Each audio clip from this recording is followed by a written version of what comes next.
Alright, greetings. It's time for me to cover an actual battle this time. However, I need to talk about the planet itself before the battle to explain why the battle, and many others for this planet, is even happening. Only about 3% of the surface of Purpumontes, originally known as Guli 5, is covered with landmass. For reference, 29% of Earth's surface is land. And what it does have is mostly mountainous. Purpumontes does have life, but it's not natural, with the planet not even being old enough for the advancement of life there. Because Purpumontes was the first planet that the United Nations successfully terraformed. The flora there is purple, hence the name of the planet being a combination of words purple and mountains in Latin. The flora and algae there have an interesting property. It produces petroleum, aka oil, as a part of its metabolic processes. The algae is especially important as it exists over the majority of the surface, turning its oceans purple. This may not seem too important as they have other means of energy production, but oil is still useful in manufacturing. Yes, there are other ways to produce the stuff oil is used to make, but the way with oil is just faster, easier, cheaper, or some combination of those. This is why oil wars still happen, as oil is rare, as the planet needed to have life a few million years ago to have oil still. Okay, now the actual military situation. Purpumontes is the fifth planet in the Guli System, hence its original name being Guli 5. The Guli System is on the United Nations and Salveti border, with the United Nations controlling most of the system, but the Salveti controlling Purpumontes itself. Since they control Purpumontes, the Salveti set up Interdiction Spire in low orbit of Purpumontes so they can send forces to the planet while preventing the United Nations from sending forces there themselves. Now for the actual battle. This battle was one of the opening battles of the First and Foremost Group War, between the United Nations and the Salveti on July 8th, 2624, the day after the war began.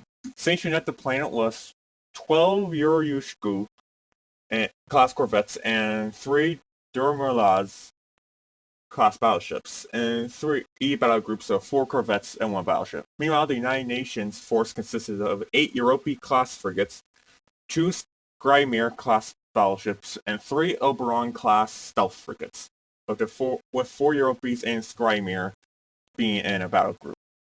At the start, the United Nations forces entered the Guli System near Guli 7.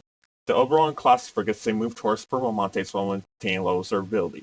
As they approached Purpumontes, the Oberon classes turned back towards the other UN forces and tried their best to be observable to enemy sensors. As planned, they were noticed by the Salveti forces and pursued by one of the battle groups. When the Oberons got close to Guli 7, they went back to low observability. At that point, United Nations forces fired on the Salveti battle group using their spinal rail cannons, attacking from both flanks, damaging the less protected sides of these Salveti ships. The Salveti ships immediately responded by opening fire and turning their more protective fronts to UN forces. They were able to apply a small amount of damage to the UN forces until the ships were disabled. Due to this engagement near Guli 7, some have debated to call this battle the Battle of the Guli System, but as this engagement was still for Purpumontes, the name First Battle of Purpumontes has stuck for now. Next thing that happened was all the UN forces moving towards Purpumontes, specifically the Interdiction Spire orbiting it, with the Oberons that have the other ships while maintaining low observability once they pass Guli 6. It has been said that the UN forces should have warped to Purpumontes, but if they did that, they would have been immediately detected as the ship warping produces high amounts of radiation.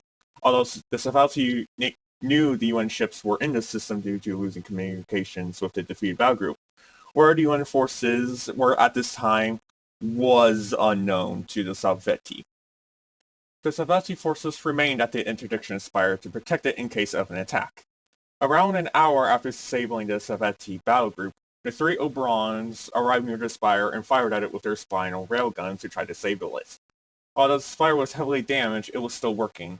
Although from the onboard recordings of diagnostic checks done automatically by the spire's computer after the attack, we can tell that if one round was at a slightly different angle, the spire would have been disabled, at least the interdiction capabilities of it.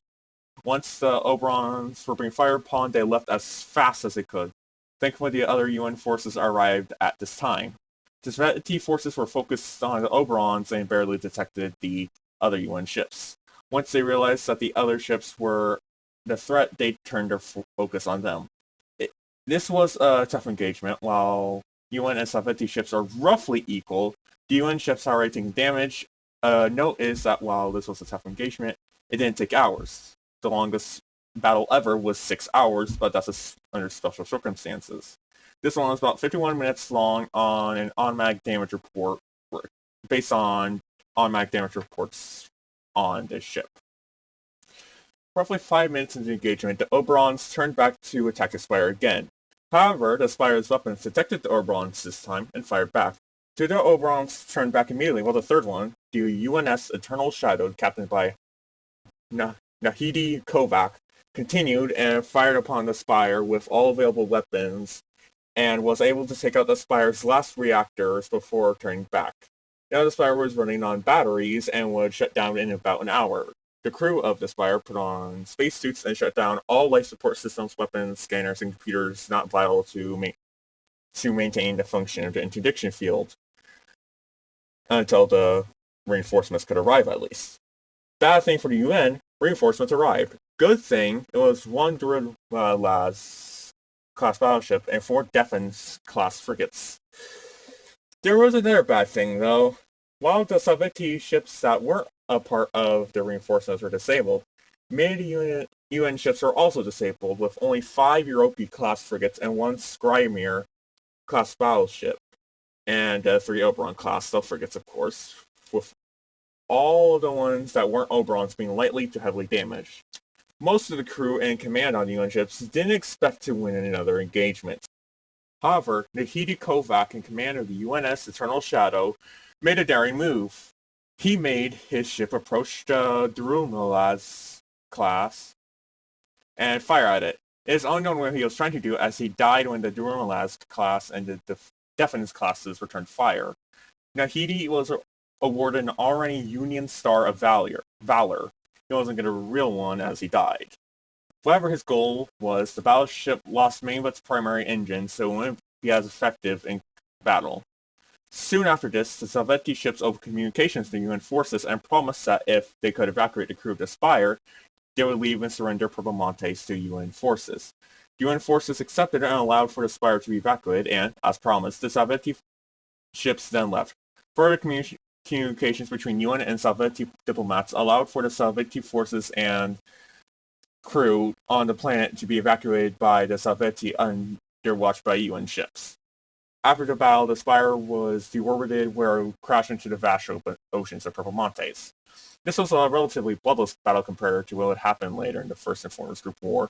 However, this was about the bloodiest battle to now, although it was the second day of the war, so it wasn't hard to achieve that. This is also not the last time Purpumontes will be fought over, hence it being called the First Battle of Purpumontes. I won't go over every battle of Purpumontes, but they get bloody. Next up in this series will be the Gichuzato crossing to the main galaxies.